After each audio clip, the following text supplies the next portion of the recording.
Hi, this is Joe Roberts with OneWineDude.com, and you're listening to One Wine Dude Radio.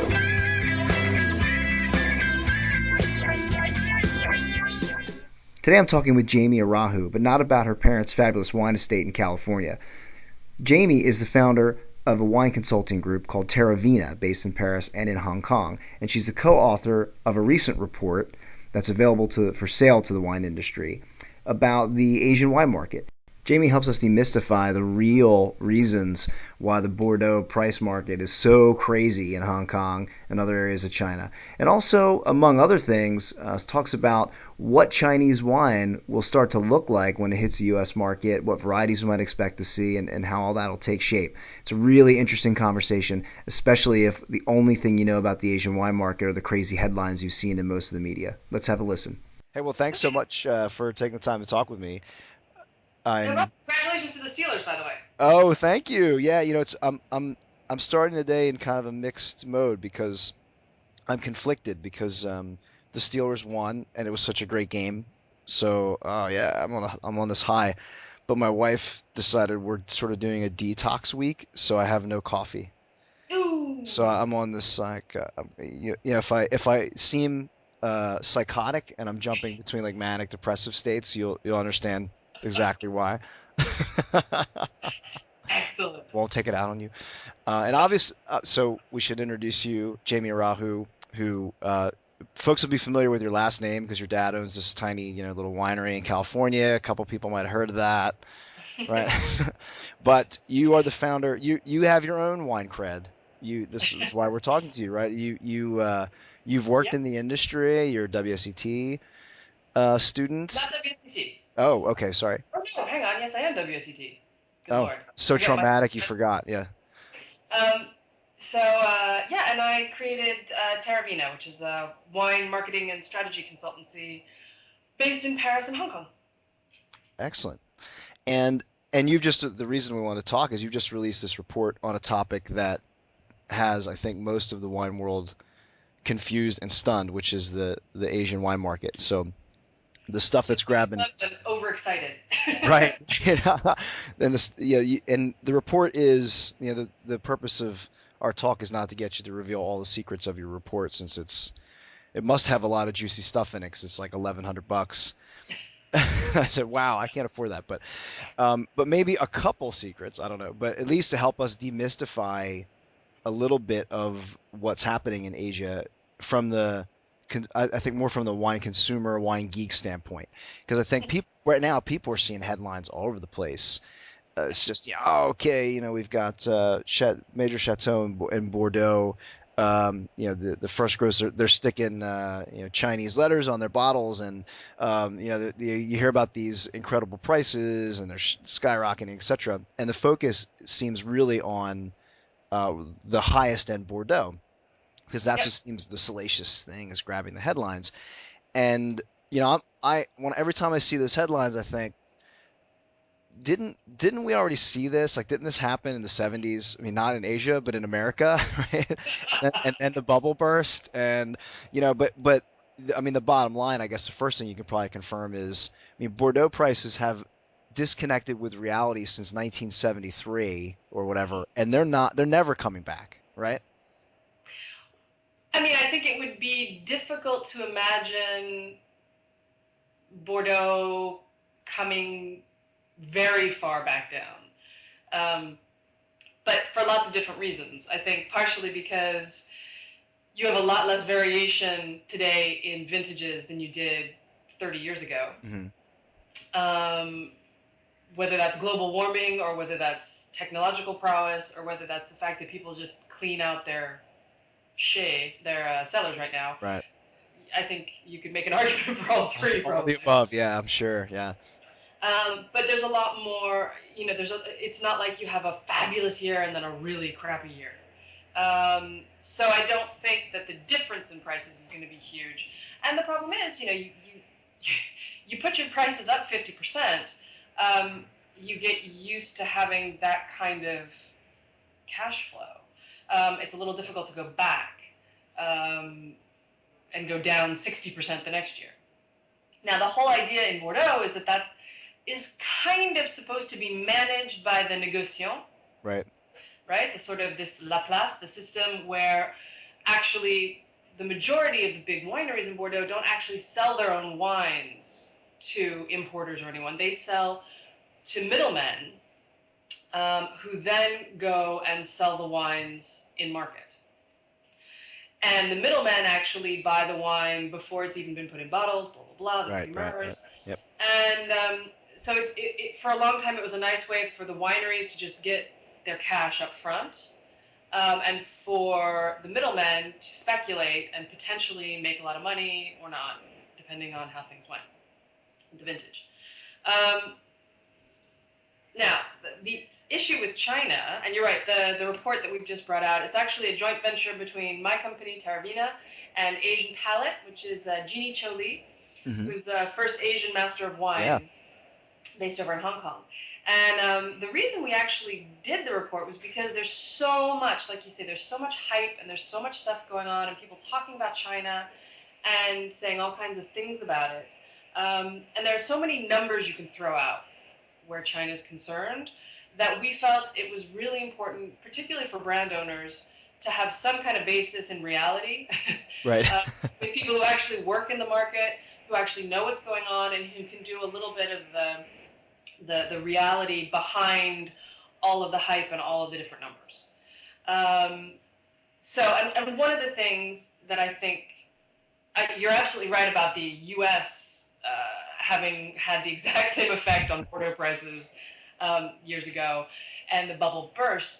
The biggest difference that I would see is that in China, a lot of the price pressure is being brought to bear not necessarily by people who are collecting wine per se, but by people who are looking for perhaps a gift for business acquaintances, or who are looking for a sort of status symbol, that kind of thing. And that means that you're ending up with a product, which is wine, which is actually competing with an amazing Swiss-made watch, or a piece of art, or other things that have a whole different price valuation system. And that's similar to, again, the U.S. in the 90s, right, where wine seemed to jump into this luxury lifestyle. But even then, you kind of had, I mean, at least the guys who were going after and spending ridiculous amounts of money on wine, it was like, I have to have a whole cellar of 100 pointers, or I have to have all the top Grand Cru or something. It was wine related. What I'm saying now is that actually there are some people in China who will spend, X thousands on a case of Lafite, and have absolutely no interest or knowledge about wine whatsoever. They're not intending to speculate on it. They're not intending to resell it. But what they are thinking is that, I know a guy who likes wine, and I really want to sign $1 billion contract with him to build a bridge. So, because gifts are very, very important in that culture, I'm going to buy this. It's going to cost me the fraction of what another top-end gift would have cost me, no matter how much I pay for it at auction. And that way, my $1 billion contract will come through. Oh wow! So great point. 'Cause in that case, it's more like they're looking at these enormous prices. It's a bargain. Like for a wine lover, it's like, wow, I'll never afford this. And I would argue to those people though, you can't blame Asia, and I think there's an undercurrent of that, that some of these prices are going out of the stratosphere, and for reasons you're explaining, it might not have anything to do with them actually enjoying the wine. It has to do with actually that's a cheaper alternative, right, for them to get this business deal done. But for wine geeks out there, they might be looking at that saying, oh man, it's the fault of the Asian market. I'm never going to afford these wines. And my response to that would be, that boat left the dock a long time ago, right? Like, that's not, you can't blame the Asian market for that. That way for years. Yeah. There are British people who are still bitter about the fact that they can't go over and buy en primeur for like €5 because of the Americans. Right. So you're absolutely right. That ship has sailed, and I think you hear that, Brits? If it wasn't us, it'd be somebody else. Exactly. We'll still get blamed for starting it off, but And I think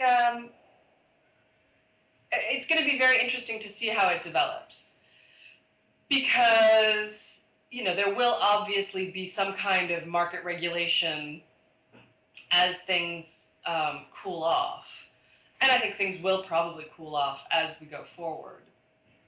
But it's a very interesting time at the moment, and I think a lot of the excitement in China is justified, and I think a lot of it is absolutely overblown, and there are going to be a lot of people who are going to be very disappointed in the next 3 to 5 years, because it's not going to necessarily save the rest of the world.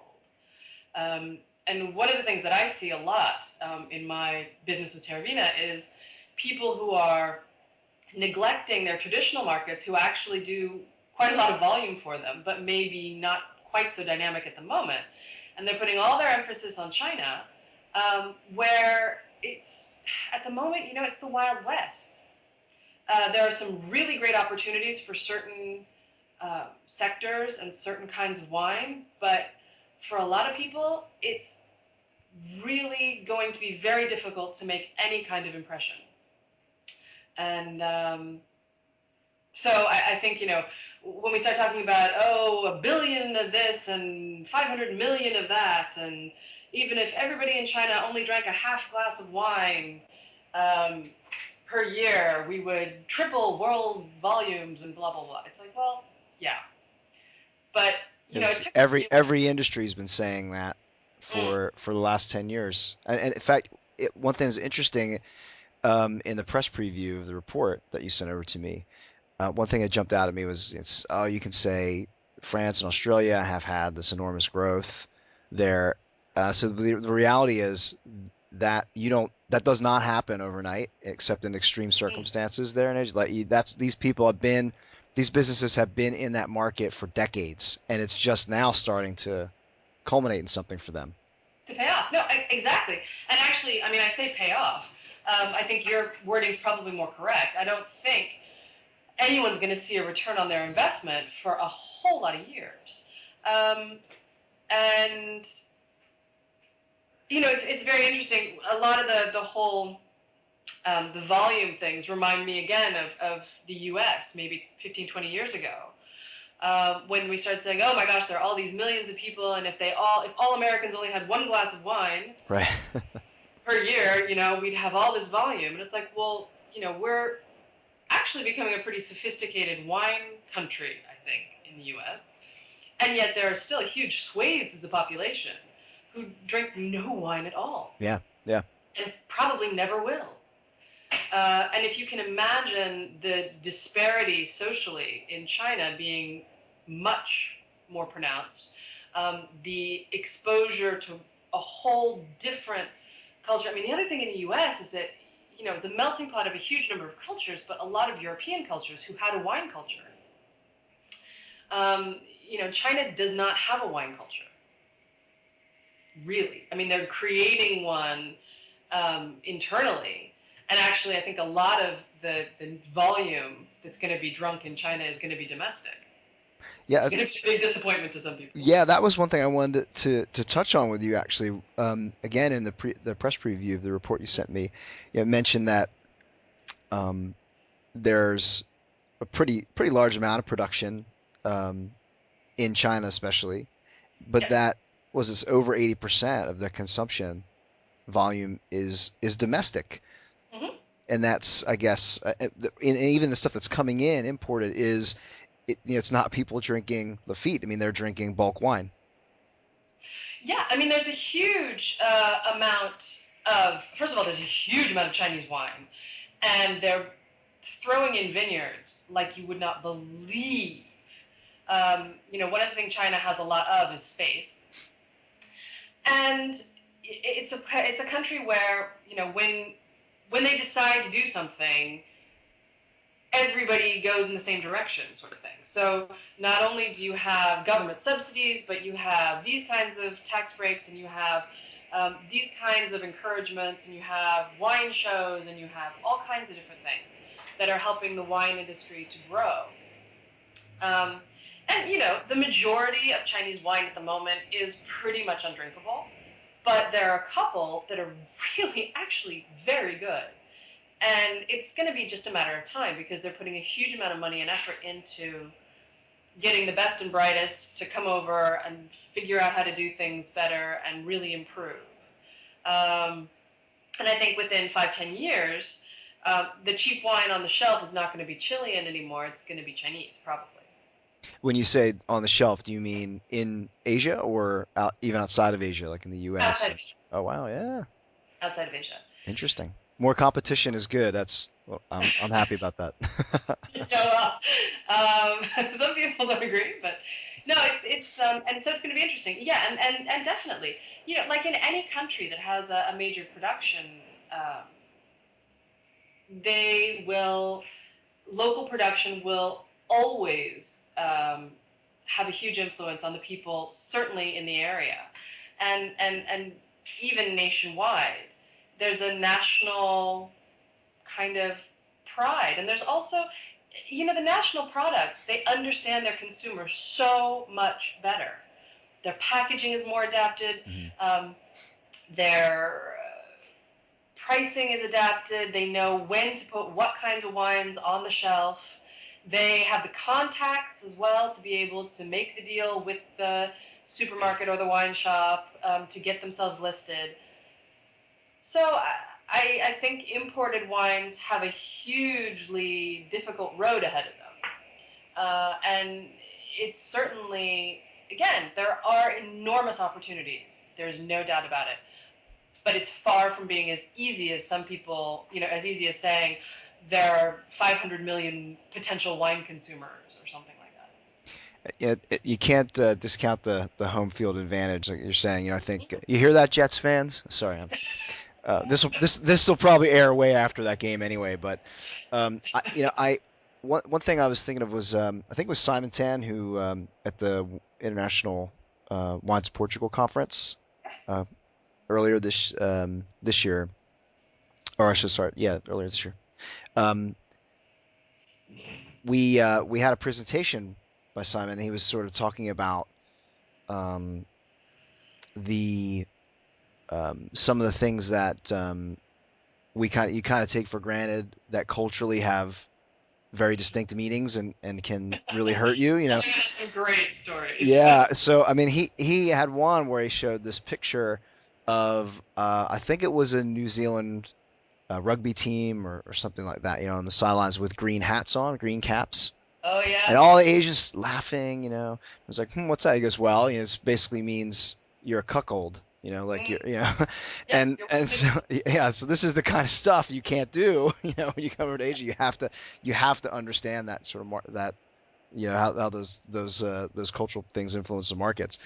And there's famous stories when the U.S. tried to sell things in Japan with was it Pepsi or Coke had a slogan that translated to "bite the wax tadpole" or something, and the Pepsi "Wake Up Your Dead Ancestors." Oh, which is one of my favorites. The "Come Alive" with Pepsi was badly translated. Oh, that's hilarious. That was nice. Resurrection drink, yeah, interesting. Exactly. Well, when you know how the Japanese feel about their ancestors, it's like, ouch, that was somebody really should not have let that through. Yeah, not good. One thing that I think Simon Tan also brought this up. Want to run this one by you. The markets for wine seem to move with a middle class. So what I mean is you can get a market for the high end for various reasons. And in China, for example, you're describing it as almost like a Rolex watch, and then you can get bulk or domestic market going for people who just want an alcoholic beverage, at the end of the day after farming or whatever, So there's this, and in between, when you get a middle class going is when you can start to see the jumps, I guess, in what we would consider the majority of quote unquote fine wine sales, right? Mm-hmm. And that's, I guess, a situation that's really starting to take more momentum in China, right? So one of the things that Simon Tan was talking about was maybe wine producers from Portugal and elsewhere, have a chance to get in that tier of the market as it's starting to develop, right? There might be room for you, right? You don't have to think of it in terms of all the way on one end in bulk production, all the way on the other end in ultra fine wine. There's a middle ground here, and that space actually hasn't quite taken shape yet. Would you agree with that? I mean, is that an area where people could actually be focusing efforts in the wine world and maybe seeing results in places like China? Absolutely, and I think I think the only, of course, the only difficulty is defining premium wine in terms of price point, because I think there are pretty much as many definitions as there are people who talk about it. Definitely, I think as far as the high end is concerned, you have, like I said, the people who, like you very well said, think of it as like a Rolex watch. You do have a smaller but very fast-growing group of top-end buyers who are genuinely interested in wine and who are educating themselves at a rate of knots. I mean, really, really, very fast. But they, of course, those are going to remain very, very small categories. The entry level, the only thing is in China, while there has been a press from the government, for example, to encourage wine drinking as a healthy option in comparison to the sort of rice spirit, the baijiu, Mm-hmm. which is kind of like jet fuel. And so, wine has been very much encouraged as the healthy drink to have instead of spirits. What we would consider entry-level wines are still going to be pretty expensive for your average middle-class person. And so I think there is certainly a middle class that is growing. I think the upper middle class and the sort of bottom end of the luxury segment is going to be where people who have a more premium brand will really find a sweet spot. And the interesting thing there for me is that you're talking about a sector who a lot of the times has spent time in the West, or they see a lot of Western things.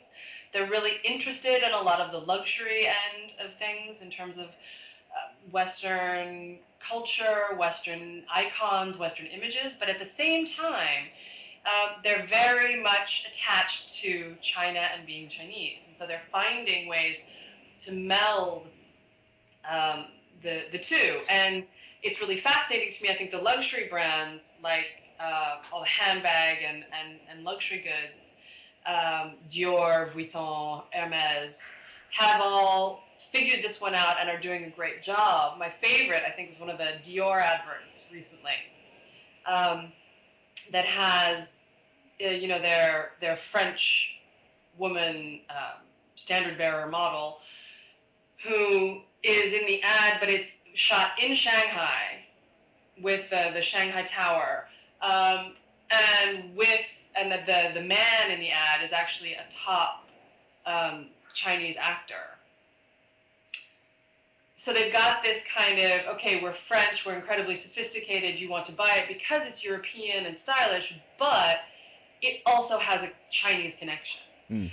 And I don't quite know, I think, sadly, a lot of the wineries who are looking at China are really only just starting to think about export as something they really need to get their heads around and think differently about. I think for a lot of time, and this actually goes for European as well as American as well as Australia. Well, Australia is a little different, but a lot of wineries all over the world, I think, for such a long time, people really sold the majority of their product in-house, in their own country. So export was all of a sudden, oh my gosh, I need to sell somewhere else. Okay, somebody wants some volume, I'll sell it there. But in terms of actually thinking about export as a specific, sophisticated and thoughtful approach and strategy, that's really pretty new for a lot of people. And now just even more complicated, complex. Yeah, and now obviously, well, see, I would argue that is potentially, it seems more complicated, but in fact, I think it's just as complicated to get it right going from the US to the UK as it is going from the US to China in a way. And I think you underestimate the difficulty because things look familiar in some countries. But I mean, China is more difficult for all kinds of other reasons that have nothing to do with brands or branding. I mean, it's difficult because of logistics, it's difficult because of relationships, it's difficult because of culture, in terms of doing business. Yeah. What about the government? One of the things, I've been critical of the Chinese government. A lot of people have, and um, I have no shortage of people on the blog telling me I got it wrong, which is fine. That's okay. I like I like having smart readers who challenge me. But um, is the government a big factor in China with this market? I guess what I mean is, does it help, hinder, not have any impact whatsoever? I mean, I think a lot of people have either misconceptions or general lack of knowledge of the influence that the Chinese government has day to day, especially on markets. Mm. The Chinese government has a huge influence, huge. It's probably the most influential thing in the market, really, because at the end of the day, they sort of pretty much control most things. Now, the difference is, does the government, are they on your side or are they against you? If they're against you, kind of probably not a good thing. If they're on your side, however, they can be a huge help. And I would argue that, because they've been really trying to encourage the wine industry over the last few years, it's incredible the amount of money, the amount of effort, the amount of initiatives that have been developed around the wine industry, around wine consumption, wine production, and that is really down to government support. So it's almost like, I don't want to say totally open door, but it sounds like, they're not maybe rubber stamping things at the moment, but pretty close because they want to promote the industry. So you're saying it's almost like they're on the fast track with It's wine? definitely Yeah. moving in a positive direction. Obviously, you have to make a big difference between a distinction between mainland China and Hong Kong. Right. So Hong Kong, you have 0% duty. Logistics are very simple, very cheap, very easy, and the system is relatively sophisticated. You've got big wine shows that happen there. You have wine fairs. You have consumer wine events. It's a very wine-friendly place. And yes, technically it is Chinese, although it's a special, the SAR. Anyway, special administrative area, I think, Oh, okay. or Right. administrative region. There we go. We can Google it. It's fine. Don't worry. HKSAR. But it is very different. Now, when you talk about mainland China, you have huge amounts of complexity in terms of duties, customs, logistics, and things like that. Now, they are working on it. They're getting better, and taxes have come down. But it's still fairly complicated. It's still fairly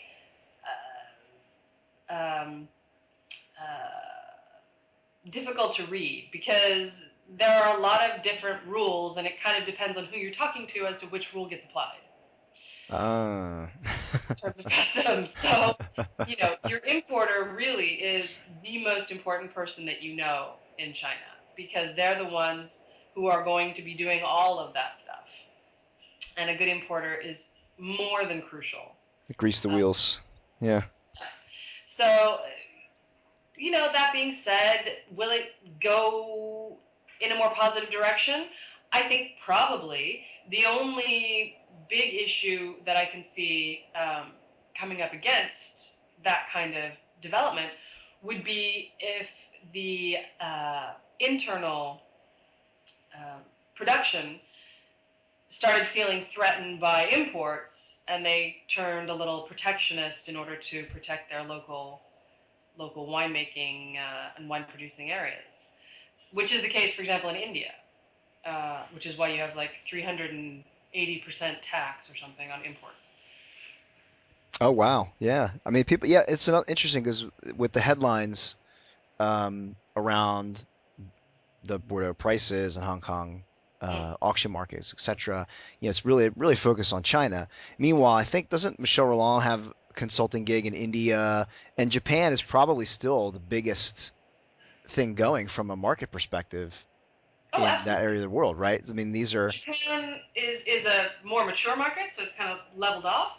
But Japan still sells more wine than I think all the other major Asian countries combined. So that's why I say when people are, people and everybody wants to pour all of their marketing spend into China, and they're leaving, they're like, oh, I'm not going to be bothered with Japan anymore. Japan is dead to me. Japan, and I'm like, well, Japan's still selling hundreds of cases of your wine, so maybe you should give them a little bit of love because, okay, they may not be growing at an exponential rate, but you know, 3 cases that grow at an exponential rate are still not as commercially interesting as 300 cases that are there every year. So, I mean, obviously everybody has to make their own decisions and work out, how they place their spend and how much they take into new markets and how much they use for older markets. But Japan is certainly not dying. It's just not growing so fast because it's already done that. so it sounds like message for producers and brands out there is it's almost like you got to balance your portfolio in Asia, right? So Yeah. the emerging stuff in China, take a look, start to get in there. Don't expect immediate payoff, but you can't ignore these other areas because they're producing for you now. Yeah, they're selling for you now. Exactly. And, there are big players who can afford to have the personnel to be able to do it all. Right. But if you're a little small producer, you may have to pick and choose. You may have to say, you know what, we can only do 3 markets in Europe and 3 markets in Asia or something. Or, there's maybe one market that has one client and they take 400 cases and we can do them every year because it's easy. But, you have to really be careful about spreading yourself too thinly because all of these markets need attention.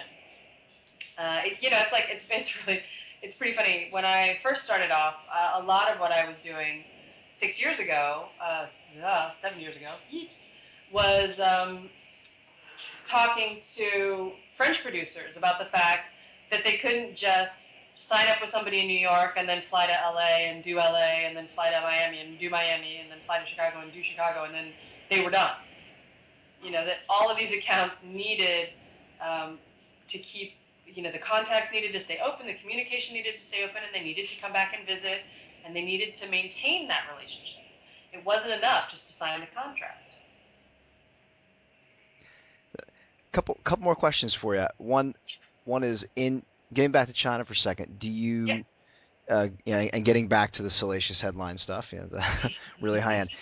Do you think is it a bubble? Is it gonna blow up?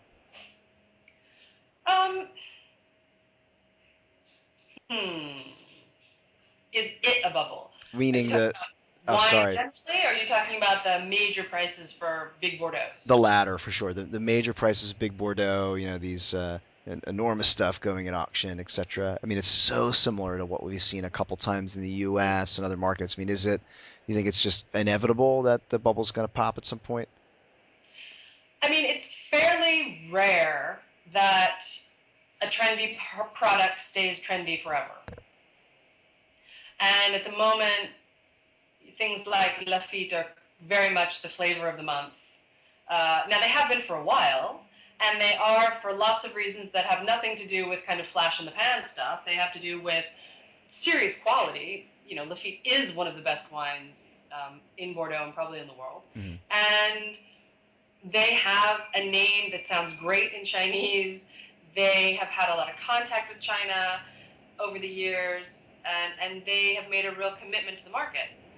So I certainly think they will always be present. They will always be a force to be reckoned with. The stupid high, ridiculous prices, because that's not really based on wine drinkers per se. It's more either collectors who are just looking to collect anything, or people, like I said, who are looking for top-end gifts. Those kinds of reasonings, I think, are definitely bubble-oriented. Yeah. So I think we'll definitely see. But that means that it's going to go, what's going to be the next? The next is going to be La Tâche, or some other big brand all of a sudden, it could be anything really. If it starts to get a huge amount of hype behind it and it starts to get value in the press and in people's minds, it could easily be the next big wine thing. I think wine is here to stay in China, definitely.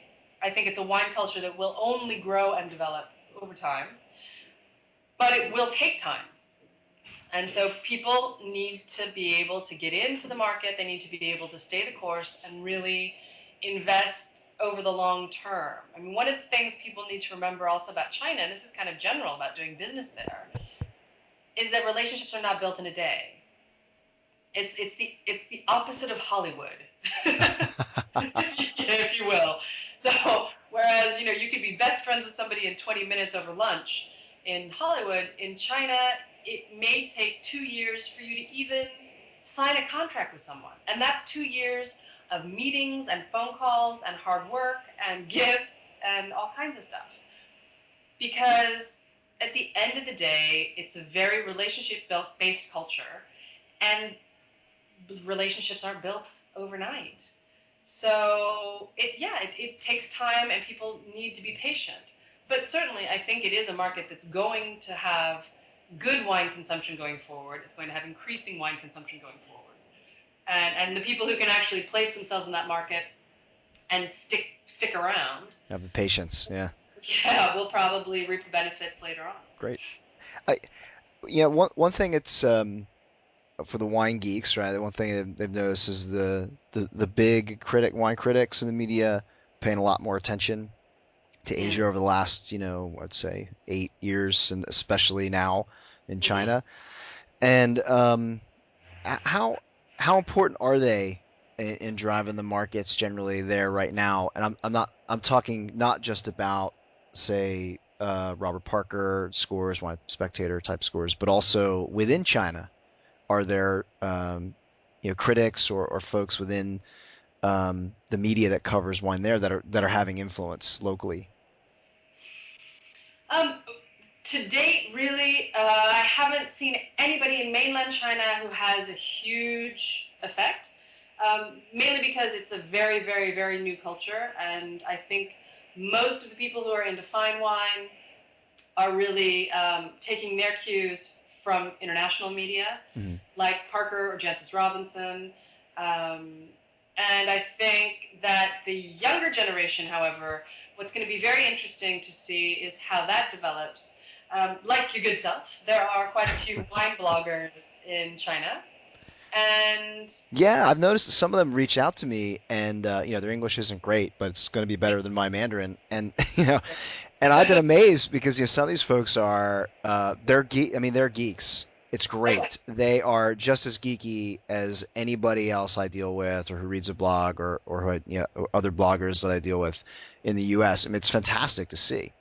Yeah, and I do think it's definitely a more normal mode of conversation and a normal way to find information for the under 40s, I guess, if I'm being generous.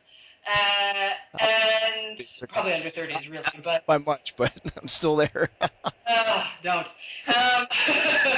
We won't talk about that. Yeah.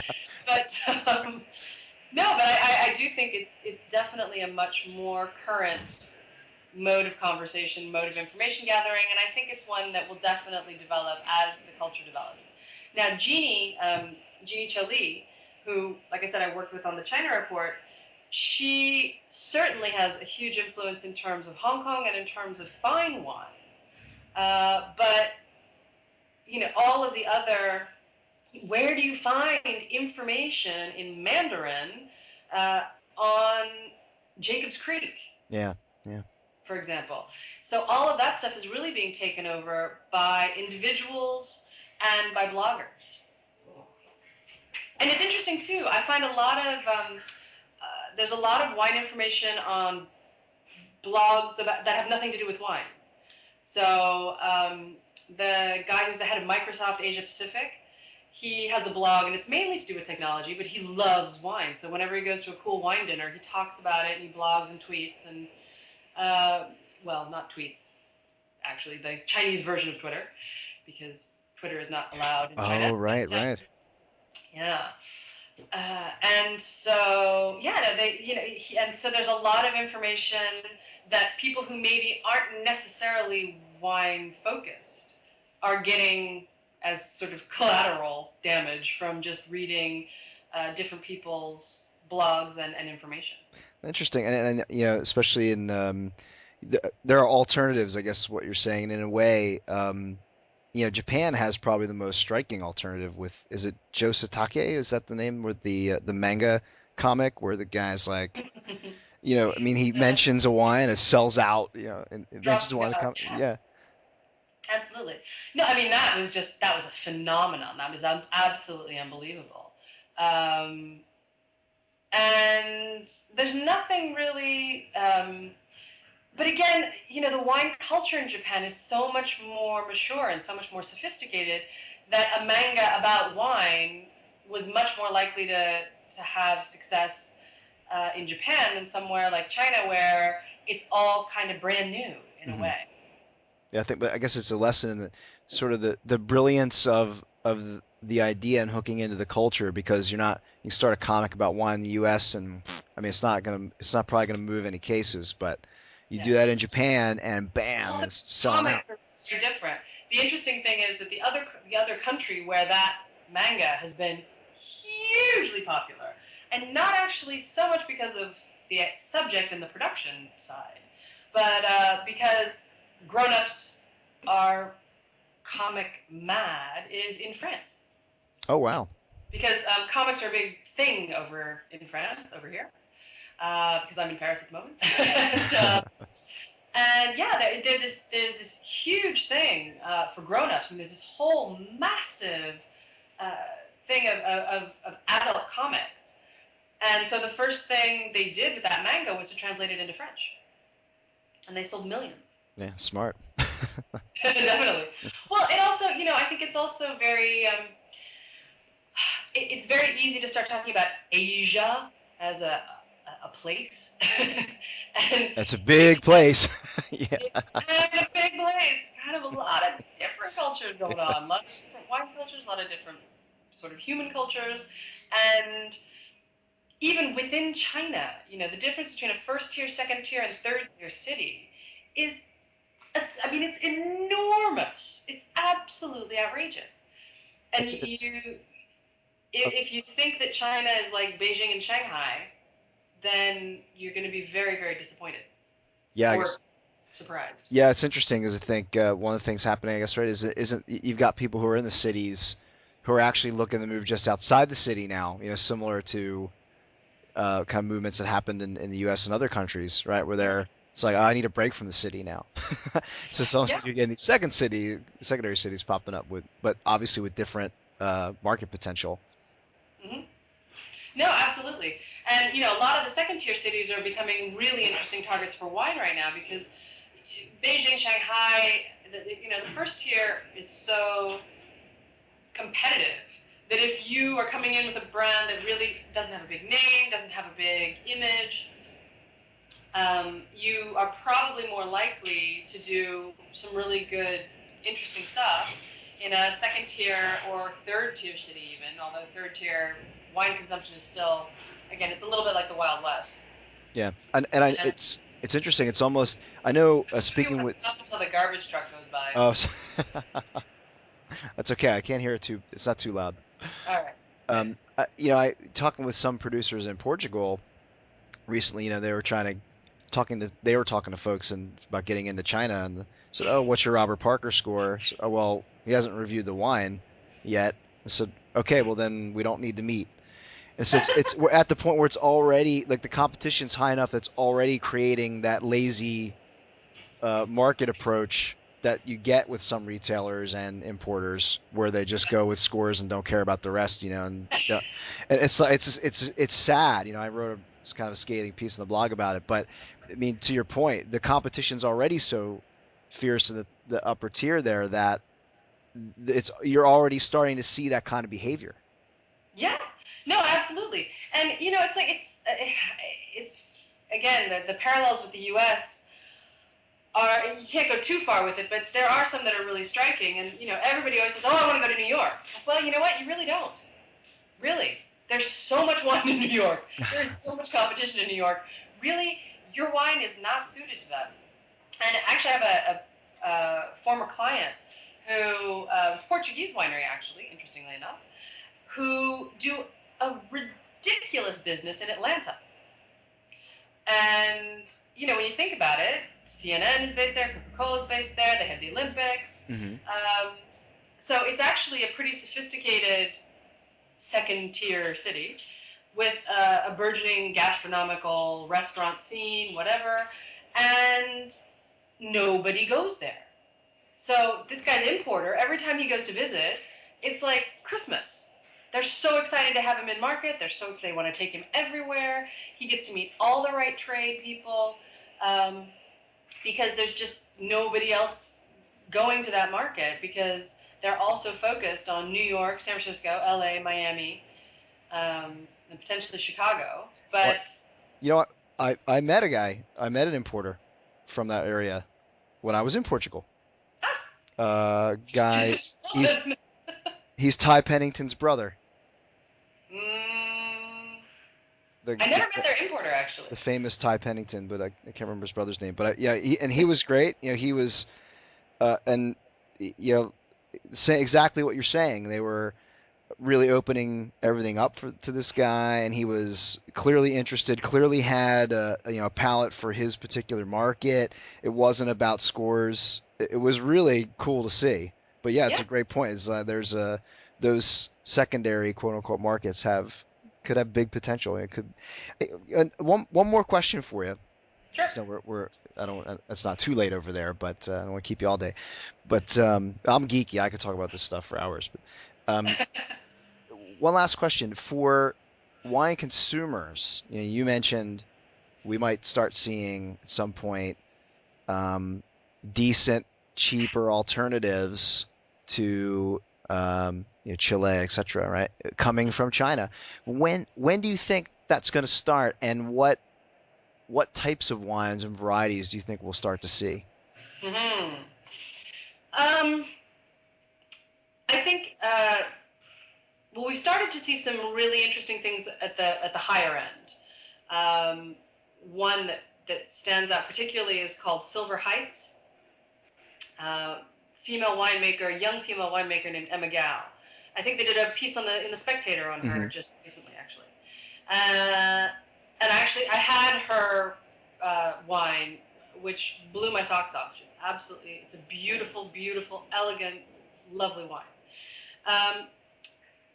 In terms of the actual entry level, until they really kind of get that moving and get it into, I would say between now and 5 years from now, there will definitely be plenty of decent, drinkable, entry-level wine to be had. Now, how long it takes them to actually move that into export markets is another question. Mm-hmm. For two reasons. One, because they may well have enough volume to satisfy within China that they don't bother with export. And secondly, because it may take a while before export markets actually feel like they can drink Chinese wine without, feeling strange. Mm. So I would say probably within 3 to 5 years, the volume will be there.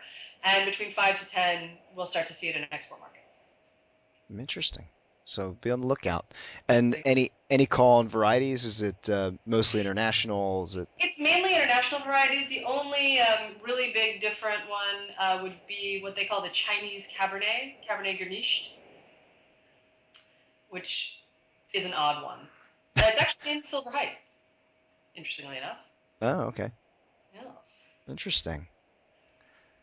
But they tend to be, the majority, first of all, the majority is red, just off the bat, because in China, red wine is the wine. Yeah, is it a stigma against white being too sweet or something, or is that not robust enough? Is it? No. Red is a very lucky color in China. Ah, okay. It represents, it's the color for weddings, celebrations, the color of New Year, the color of success and happiness. And like I said, the government has done a big push for the health factor with wine, and it's mainly been red wine. So even apparently there's this whole section of the population where you've got these women having a little glass of red wine every night before bed because it's supposed to help your complexion. Oh, interesting. It's So supposed it's not to relax you and help your heart and even help you lose weight and all kinds of stuff. interesting. So it's funny because a lot of folks who know a bit about Asian market, they just readers who are saying, oh, there's a stigma against white wine there. But it sounds like it's more like they're just ignoring it because they see more benefit somehow in the red, or that's what's getting the attention at the moment. So it sounds there's still a chance for white wines. Absolutely. I mean, we could probably stop calling it white wine, which might help because white is the color of death. So. Oh, okay, that explains a little bit more.